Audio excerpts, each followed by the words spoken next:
Salut les ploucs, j'espère que vous allez bien. Dernière vidéo de ma série sur les objectifs. Peu importe quel est ton objectif, tu vas perdre en motivation. C'est comme ça. C'est quasiment obligatoire. Mais comme je te l'ai déjà dit, on s'en fout de savoir que tu vas perdre en fait. Ce qu'il faut, c'est savoir comment est-ce que tu vas pallier à ce problème-là quand ce problème-là sera présent.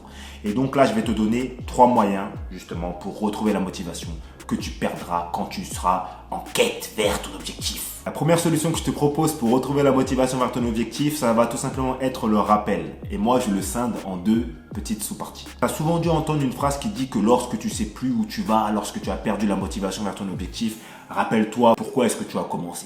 Tu as souvent dû entendre cette phrase-là, c'est obligatoire. C'est vrai que dans certaines conditions, ça peut t'aider de te rappeler pourquoi est-ce que tu as commencé.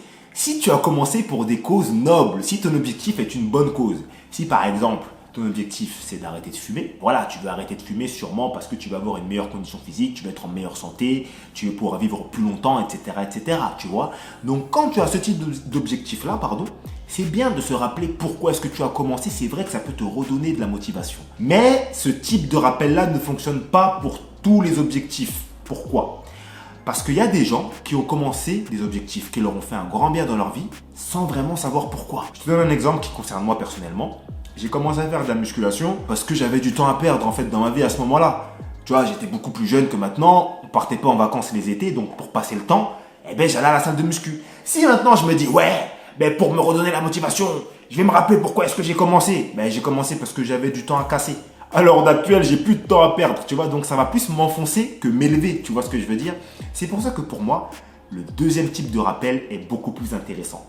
Le deuxième type de rappel, c'est de te rappeler des gains que tu as obtenus. Ce que je veux dire, c'est que quand tu es dans un projet, vers un objectif, tu es dans la quête vers un objectif, depuis plusieurs semaines, plusieurs mois, voire plusieurs années, tu as forcément obtenu quelque chose. Tu as forcément gagné quelque chose. Peut-être de l'argent, peut-être des connaissances, des compétences, des amis. Et l'idée, c'est de se dire, écoute, avant la quête vers mon objectif, je n'avais pas ça. Grâce à mon objectif, j'ai obtenu ça. Si j'arrête mon objectif, je n'aurai plus ça. Tu vois ce que je veux dire? Donc pour moi, ce rappel-là des gains que tu as obtenus est beaucoup plus fort que le fait de se rappeler pourquoi est-ce que tu as commencé. Parce que les gains, c'est quelque chose de concret, c'est quelque chose de palpable, tu vois. Tu sais que tu as gagné tant d'argent grâce à cet objectif-là. Tu sais que tu as gagné telle compétence grâce à cet objectif-là, Donc pour moi, c'est beaucoup plus parlant. Deuxième solution que je te propose, ça va tout simplement être de te rapprocher des personnes qui ont le même objectif que toi ou qui ont eu le même objectif que toi et qui ont réussi. Si par exemple ton but c'est d'arrêter de fumer, discute avec une personne qui a arrêté de fumer ou qui est en train d'arrêter de fumer. Parce qu'il n'y a qu'une personne qui a arrêté de fumer qui pourra comprendre justement la douleur, les difficultés que tu as, la perte de motivation que tu as. Tu vois. Et cette personne-là va pouvoir te donner des conseils, des astuces, va pouvoir te partager son expérience, etc. Et donc là, tu vas vraiment regagner de la motivation. Et ce que je peux te conseiller, même pour certains autres projets, c'est de collaborer avec ces personnes-là. Si ton objectif, par exemple, c'est de changer physiquement, trouve une autre personne qui est déjà en quête vers cet objectif-là afin de pouvoir t'entraîner quelquefois avec cette personne-là, tu vois. Attention, il ne faut pas que tu deviennes dépendante de cette personne-là. Il faut que ce soit une petite collaboration. Personne qui va te redonner de la motivation, parce que la motivation c'est quelque chose de très contagieux, donc il faut en profiter, mais il ne faut pas que vous deveniez interdépendants. Il faut que vous puissiez chacun avoir votre objectif individuel, mais pouvoir collaborer ensemble de temps en temps pour retrouver de la motivation. Il y a plein de domaines où tu peux collaborer, travailler, échanger, pratiquer avec d'autres personnes. Il faut en profiter. On n'est pas seul sur Terre. On n'est pas seul. Il y a des personnes qui ont de la motivation vers un objectif qui est le même que le nôtre au moment où nous, on n'a pas de motivation. Donc, autant en profiter, autant partager. Et à un autre moment, quand ce sera toi qui auras la motivation, tu partageras ça avec une autre personne.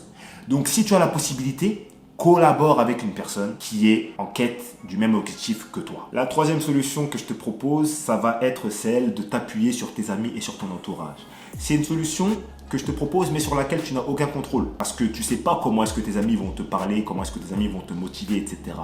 Mais pour moi, si tu as des amis, le rôle des amis, c'est ça. Si tu as des amis et que tu leur dis, ils savent que tu es en quête vers un objectif, et que tu leur dis qu'en ce moment c'est chaud, leur boulot, c'est de te remotiver, de te redonner un coup de fouet, d'essayer de t'apporter des solutions, d'essayer de t'apporter du soutien.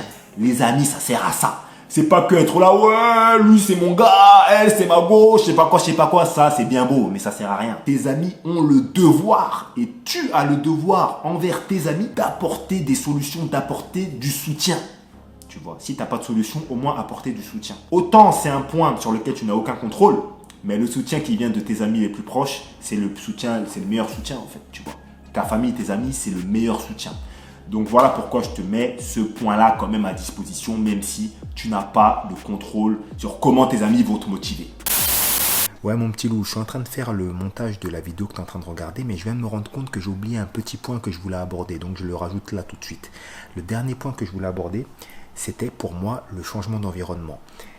Lorsque tu as un objectif qui est en lien avec un environnement précis, si tu as la possibilité de le changer, teste, essaye de changer, parce que le changement, ça te permet de voir ton objectif de manière différente et ça te permet de t'aider à regagner de la motivation dans ton parcours vers ton objectif. Le problème, c'est que c'est quelque chose qui n'est pas toujours faisable, tu vois, en fonction des objectifs. Mais si ton objectif est lié à un lieu ou à des personnes ou à une heure particulière, essaye de faire différemment. Change les heures, change les personnes avec qui tu pratiques, change le lieu où tu pratiques. C'est quelque chose qui va te faire voir ton objectif différemment. Par contre, comme je l'ai dit, c'est pas possible pour tout. En fait, le fait de changer d'environnement, c'est un petit peu comme quand tu es chez toi. Des fois, tu es chez toi, tu es lassé, qu'est-ce que tu fais? Eh bien, tu changes la disposition des meubles, tu vois, et tu redécouvres un petit peu ton salon. Le problème, c'est que tu peux habiter dans un appartement ou une maison où c'est pas possible de changer la disposition. Parce que le chauffage est comme ça, la fenêtre est comme ça, et donc il faut que la télé soit à tel endroit, donc c'est pas possible. À chacun d'utiliser ce point-là pour son objectif, si c'est possible pour lui ou pas. Bon, on retourne à la vidéo. Voilà, j'ai terminé ma vidéo et j'ai terminé cette série de 3 vidéos. Donc voilà, écoute, je t'ai partagé toutes mes petites astuces là. Il y a des choses que je t'ai pas partagées. Pourquoi? Parce qu'il y a des choses que j'estime qui ne sont pas forcément utiles. Pourquoi? Parce qu'il y a des choses que je ne connais pas. Donc j'ai pas la prétention de dire que je connais tout. C'est pour ça que moi je t'invite à mettre à chaque fois dans les commentaires des idées en plus. Comme ça, on en profite tous, moi le premier. Et puis voilà. J'espère que ça pourra t'aider dans ta quête vers tes objectifs. En tout cas, voilà, je pense que mon process, c'est un process qui est assez sympa parce qu'il est très simple à mettre en place dans la vie. Et surtout, retrouver la motivation vers ses objectifs. Les gains, les gains, ce que vous avez gagné grâce à vos objectifs, c'est quelque chose de concret. Pensez à ça. Dites-vous bien que vous avez gagné ça et que si ça s'arrête, vous n'aurez plus ça, les gars. Donc voilà, c'était Deska. Je te laisse là. Dis-moi en commentaire ce que tu en penses. Et je te dis, je sais pas quand. Voilà. Allez. Salut!